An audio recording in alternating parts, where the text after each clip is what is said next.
La Fundación Jesús Saad Nasser presenta el programa Industria y Comercio en Acción, porque no proponemos nada que no podamos cumplir. Estamos a la vanguardia con soluciones para el desarrollo de los productos y servicios manufacturados por la micro, pequeña y mediana empresa puertorriqueña, interactuando con el comercio mayorista, detallista, instituciones públicas y privadas, basado en una economía sustentable para el desarrollo socioeconómico de Puerto Rico y a su vez para la creación y retención de empleos. Apuesta en ti y por los tuyos. Y ahora con ustedes, el presidente de la Fundación y defensor de la industria puertorriqueña, Jesús Saad Nasser. Si no revitalizamos la industria de artículos y servicios de inversión local, si no detenemos el alarmante descenso del comercio mayorista y detallista de capital puertorriqueño, si no creamos fuentes de trabajo para evitar la alarmante emigración de nuestros hermanos, ¿qué nos queda Puerto Rico?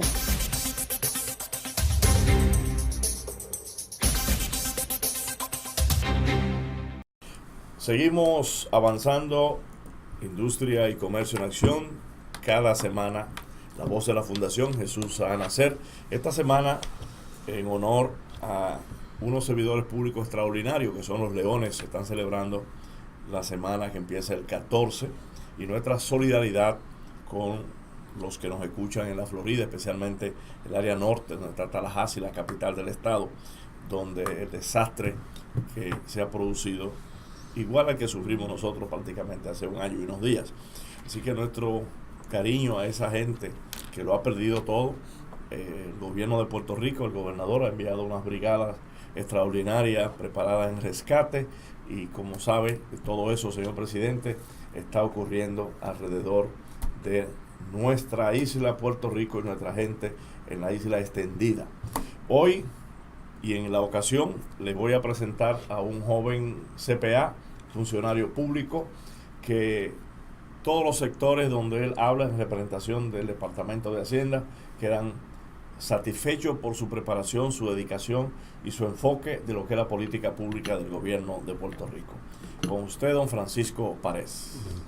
Sí, señor, don Francisco Párez. Le es muy simpático en los foros industriales, porque parece el nieto de nosotros los industriales. No parece. El nieto pródigo. Sí, parece el nieto pródigo.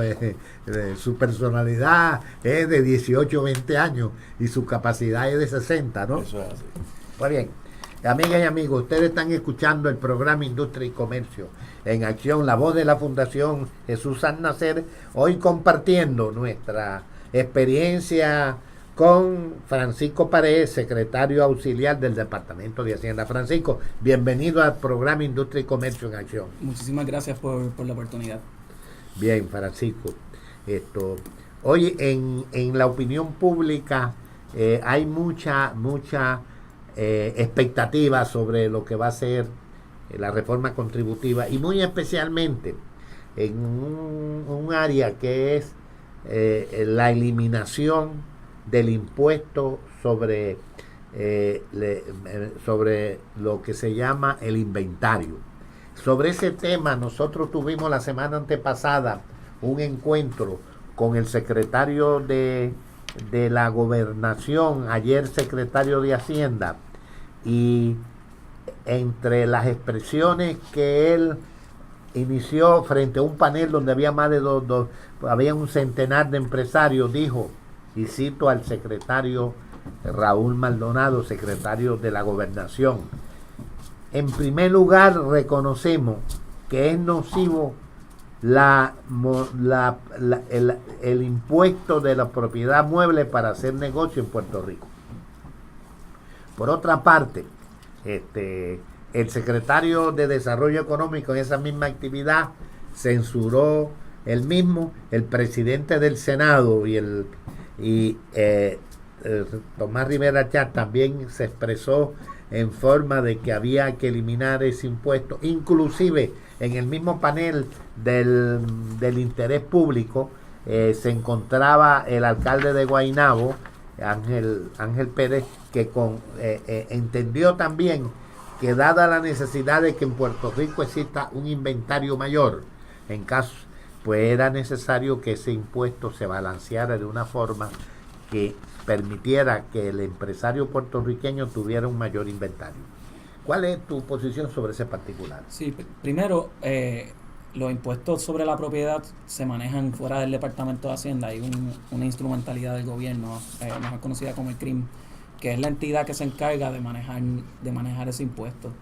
Por eso es que la propuesta que enviamos de cambio al Código de Rentas Internas no incluía disposiciones en cuanto al cambio al tributo a la propiedad mueble e inmueble, ya que actualmente se encuentra en un estudio incluso con asesoramiento del Tesoro Federal y asesoramiento de parte del Departamento de Hacienda para poder llegar a un sistema contributivo en cuanto a la propiedad que sea sustentable y que no afecte nocivamente el comercio en Puerto Rico. Sí, eso, el CRIM no solamente es fuera del gobierno y de Hacienda, sino que es manejado por los alcaldes con autonomía y con una junta de directores totalmente separado del gobierno central. Sí, no obstante, yo creo que todo el mundo puede concurrir que un impuesto al inventario pues podría lacerar, ¿verdad?, la forma y manera en que se llevan a cabo negocios en Puerto Rico y sobre todo, ¿verdad?, siendo una isla, pues cómo eso afecta en cuanto al balance de inventario que tengan los comerciantes disponibles para la venta. Claro. Yo tampoco creo que sea el único factor, sí incide, pero no es el único determinante, ¿verdad? Hay otras razones y otros factores externos e internos en cuanto al comercio que definitivamente afectan el volumen de inventario que se tenga disponible. También el tipo de inventario, cuando son alimentos perecederos, por dar un ejemplo, pues tener un volumen bien extremadamente grande, pues y respectivamente que haya un arbitrio o un impuesto al inventario, pues no necesariamente, o que se elimine, no necesariamente va a representar un incremento mayor, ¿verdad? Porque hay otros factores, si es perecedero, si el contribuyente tiene una línea de crédito o tiene la capacidad de poder convertir el cash en inventario y poder, ¿verdad?, absorber ese impacto en el negocio de tener un alto inventario. Y a veces, ¿verdad?, una combinación de factores que definitivamente se ven influenciados por el impuesto al inventario, pero no necesariamente es el determinante final. Y nosotros entendemos claramente que ese impuesto lo establece el CRIM. Lo que queremos es ver, de acuerdo a usted, que ve el panorama completo de la situación fiscal en Puerto Rico, ¿cómo usted recomendaría que, ya que hay tanto consenso dentro del gobierno de que ese impuesto es nocivo más a la economía y más peligroso a la seguridad alimenticia del pueblo, qué usted puede sugerir sobre ese particular? ¿Cómo la visión como secretario auxiliar de Hacienda usted la puede plasmar ante la opinión pública? Sí, te agradezco la pregunta. Cuando uno mira el crimen y la administración tributaria, y de esto pues tengo la experiencia, ¿verdad?, de estar manejando tipos impositivos en el país por los pasados 21 meses. Yo creo que hay medidas de cumplimiento que pudieran ayudar a solventar en parte el dejar de devengar ingresos como parte del tributo de inventario. Hay distintos tipos de iniciativas. Número uno, flexibilizando la forma y manera en que se hacen planes de pago en las agencias fiscales, como por ejemplo el CRIM en este caso, pues puede ser una opción que garantice una línea de ingresos que en el pasado no se ve por ser restrictivo en la forma y manera en que se hacen planes de pago con las distintas autoridades fiscales.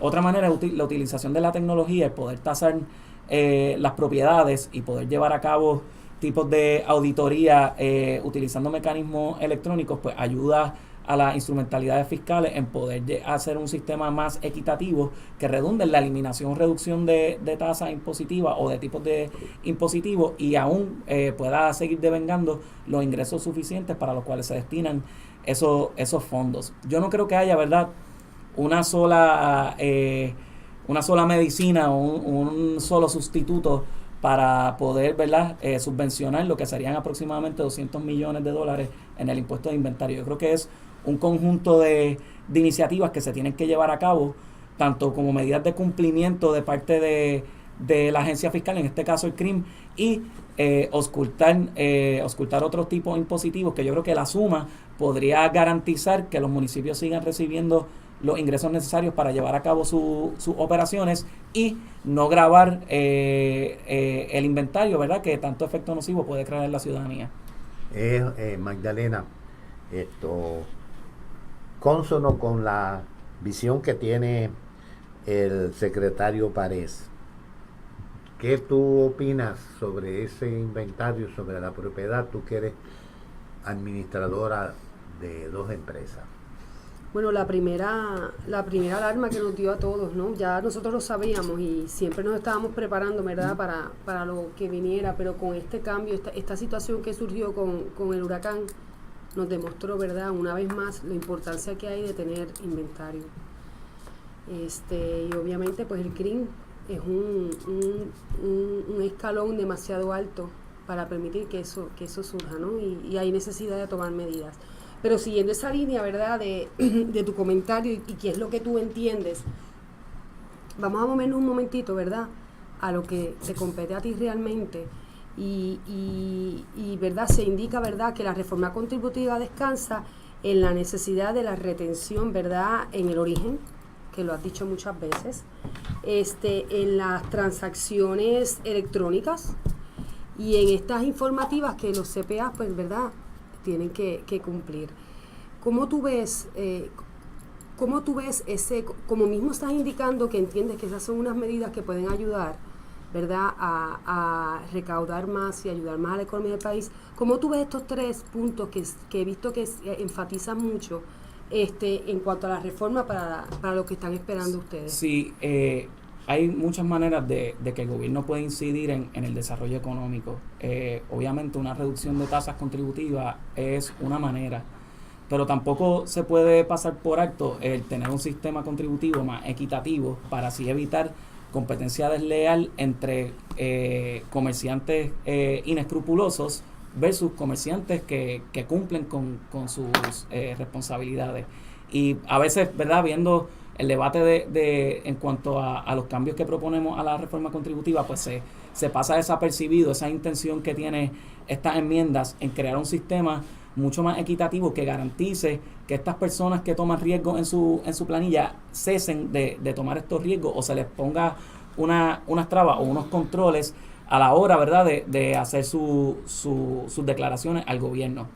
Hay varias maneras de hacerlo. Número 1, simplificando, utilizando la retención en el origen como un mecanismo que simplifica el sistema, pero que garantiza esa equidad contributiva donde no se depende tanto de los valores y principios de la persona, sino que dependa, ¿verdad?, también de ese enfoque de un tercero que paga y que en el origen hace la retención y se la remite al Departamento de Hacienda.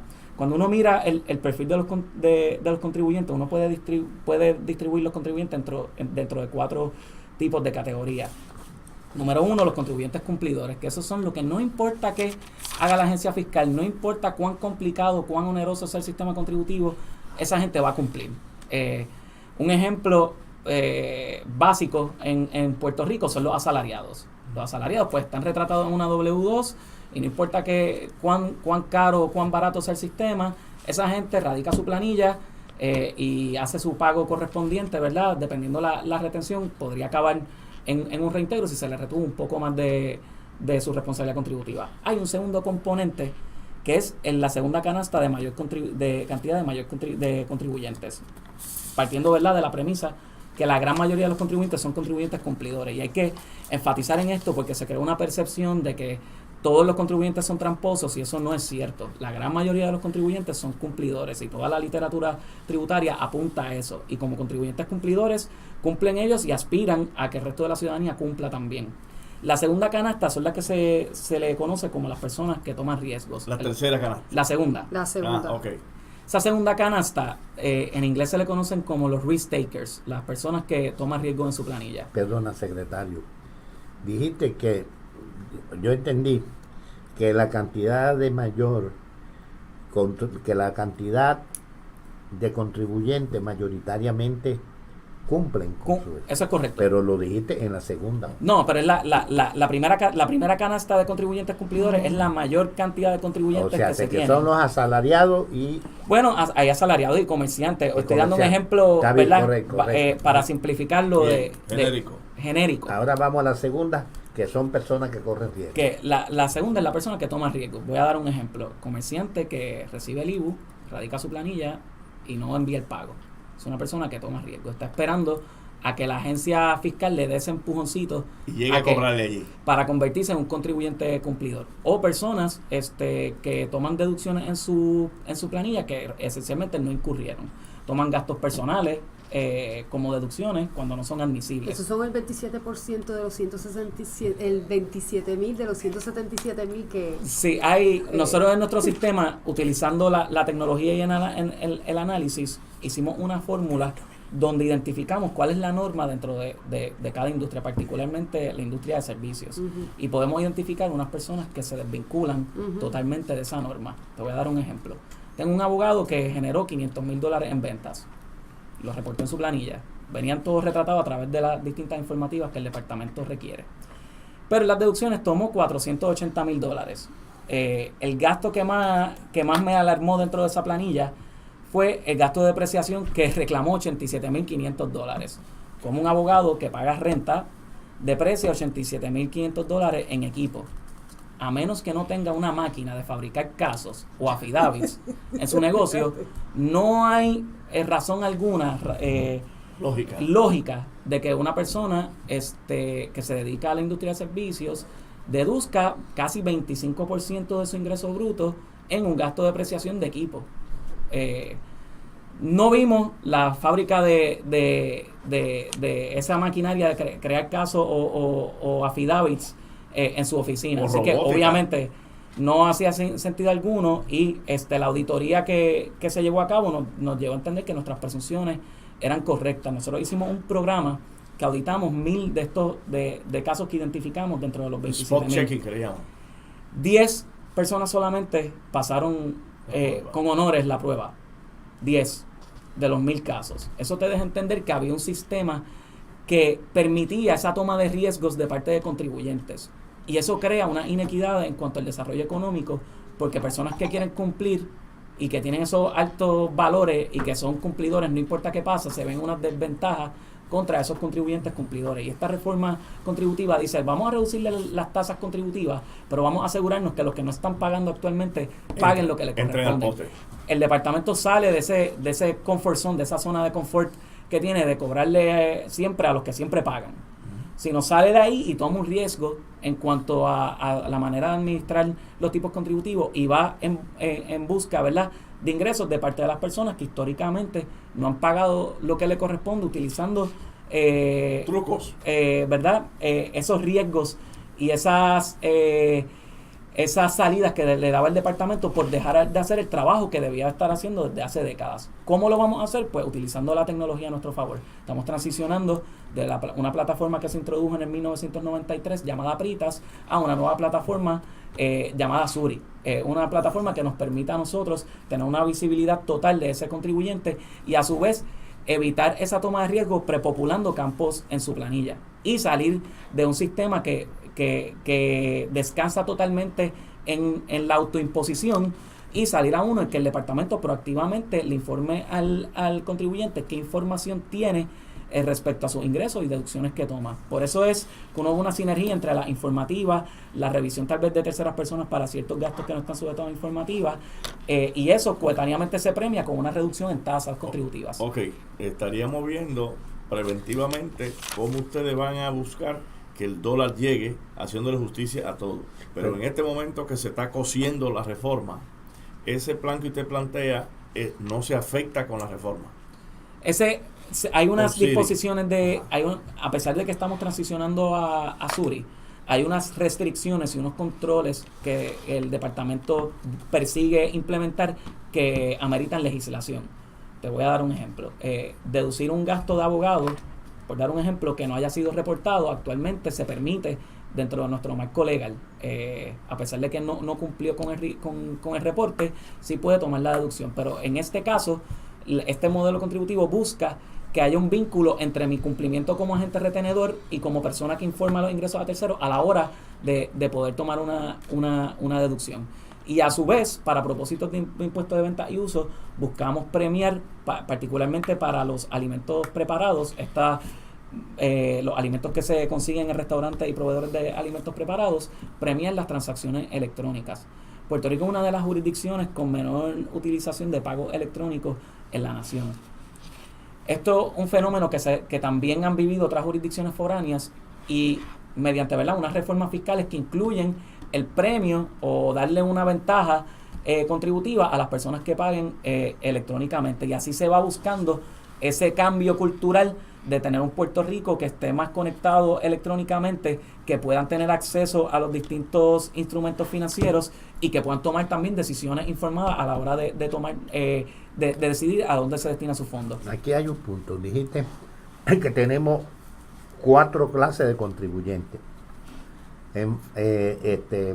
Dijiste que está el cumplidor. El cumplidor. El segundo es la persona que toma riesgo, que toma necesita, riesgo. Esa persona necesita un empujoncito de la agencia fiscal. Claro, y una vez lo detecta y la persona se siente monitoreada, se convierte en un contribuyente. ¿Y cumplidor. la tercera qué es? La tercera son contribuyentes que cometen fraude. Voy a dar un ejemplo.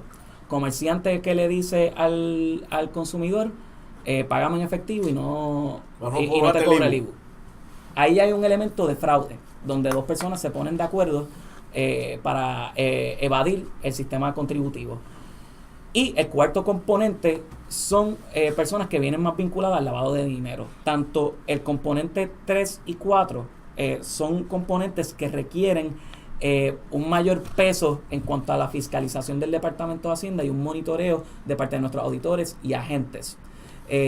Son los más difíciles, particularmente el de lavado de dinero, son los más difíciles de poder convertir en contribuyentes cumplidores, porque requieren un esfuerzo de la agencia fiscal, en este caso el Departamento de Hacienda, mediante una investigación, darle el debido proceso al contribuyente, hacer un proceso de auditoría, encauzarlo referirlo al Departamento de Justicia, que el Departamento de Justicia lleve el caso, que un tribunal determine que en efecto se cometió fraude, para entonces imponerle todo el peso de la ley. Se tiene que activar un andamiaje y una maquinaria del gobierno para poder convertir a esos contribuyentes cumplidores, que se hace un poco más complejo. Así que esta reforma, ya hay mecanismos legales para atender la canasta 3 y 4. Obviamente hay una carencia de recursos a nivel de auditores, a nivel de agentes de rentas internas, que verdad menoscaban esa capacidad del departamento de poder activar todo ese andamiaje y esa maquinaria, que definitivamente con empleador único y con otras iniciativas de reclutamiento deben ir mitigándose. Sí. Sí, Héctor, di tú. No, en esto hemos hablado nada más de cómo perseguir. Vamos ahora, ¿qué está pasando en Hacienda? Los recaudos han mejorado. A un año de Irma María, ¿el país avanza o el país está estancado? O sea, vamos a hablar algo positivo para los comerciantes que nos escuchan. Pero permíteme, antes de irnos de esta zona, cuando él dice zona confortable, me llama poderosamente la atención la palabra zona confortable. De la agencia del departamento. Pero aparte, sí, estamos hablando del Departamento de Hacienda. Pero aparte de que me llama poderosamente la atención lo de zona confortable, que siempre ha sido la crítica que yo le he hecho al Departamento de Hacienda, también me impacta cómo en breves minutos el secretario Parea ha podido hacer una radiografía exacta de la situación. ¿Y por qué? Pregunto yo. Estando consciente de estos 4 puntos que otros secretarios y otras administraciones tenían que tener, si no un conocimiento tan completo como el que describe Pared, por lo menos un 90%, ¿por qué no se ha hecho nada? Pues esta zona confortable, política. Esa zona confortable que yo siempre decía cuando presidía la industria del mueble, que teníamos 90 fabricantes pagando impuestos, y yo miraba por alrededor una cantidad de talleres a nivel de fábrica que no pagaban un centavo. Pero si estaban ahí a la vista de todo el mundo, ¿por qué no le cobran? Eso. Y usted, señor Parea, ha hecho una disertación en breves minutos bien impresionante, y esto es una cátedra que yo anoté, porque de aquí voy a sacar mi próximo artículo. Tú sabes que está la radiografía del consumidor, él ha hecho la radiografía del contribuyente. Sí, y voy a darle un ejemplo, ¿verdad?, de cómo en el pasado hemos fallado. Iniciativas de embargar comerciantes sin darle una oportunidad de poder rehabilitarse. Porque esto hay que verle como un enfoque holístico. Cuando uno va y cierra el negocio de una persona que toma riesgos, estás dándole el tratamiento de un evasor o de una persona que comete fraude, que está vinculada al lavado de dinero, que por regla general es narcotráfico. Le estás dando ese tratamiento de rehabilitación de esa categoría 3 y 4 a una persona que lo único que necesitaba era sentirse monitoreado. Entonces, es como yo le llamo en ejemplo, ¿verdad? Un poco fuerte, es atender un catarro con quimioterapia. Y eso desvirtúa un poco la efectividad de la administración tributaria. Y además que eso genera un montón de desempleos. Y yo te pregunto, habíamos hablado sobre el porciento de captación que tuvo el IBU, y dices que para todo lo que es la propiedad tangible, ¿no? Es un 78% y para los servicios un 47%. ¿Qué medidas está tomando Hacienda para incrementar ese porciento de captación? Porque me dijiste que el usual es un 85% en otros países. Pues si venimos a ver, estamos bastante cerca en lo que es la propiedad móvil tangible, pero ¿qué hay con lo de los servicios? ¿Qué medidas está tomando Hacienda? En la legislatura pasó un proyecto de ley que luego se convirtió en ley, la ley 25, que habla de las ventas por internet. Las ventas por internet es algo que laceraba la captación de las ventas de propiedad móvil tangible. El ya poder llegado a acuerdos con entidades para que retengan el impuesto de venta y uso, estos vendedores remotos que venden a través de las plataformas del internet, definitivamente ayudan a tener una fuente de ingresos sustentable y verdad a largo plazo, que aumenta la captación del impuesto de venta y uso de propiedades que anteriormente, por incumplimiento de parte de los importadores, no llegaba al fisco.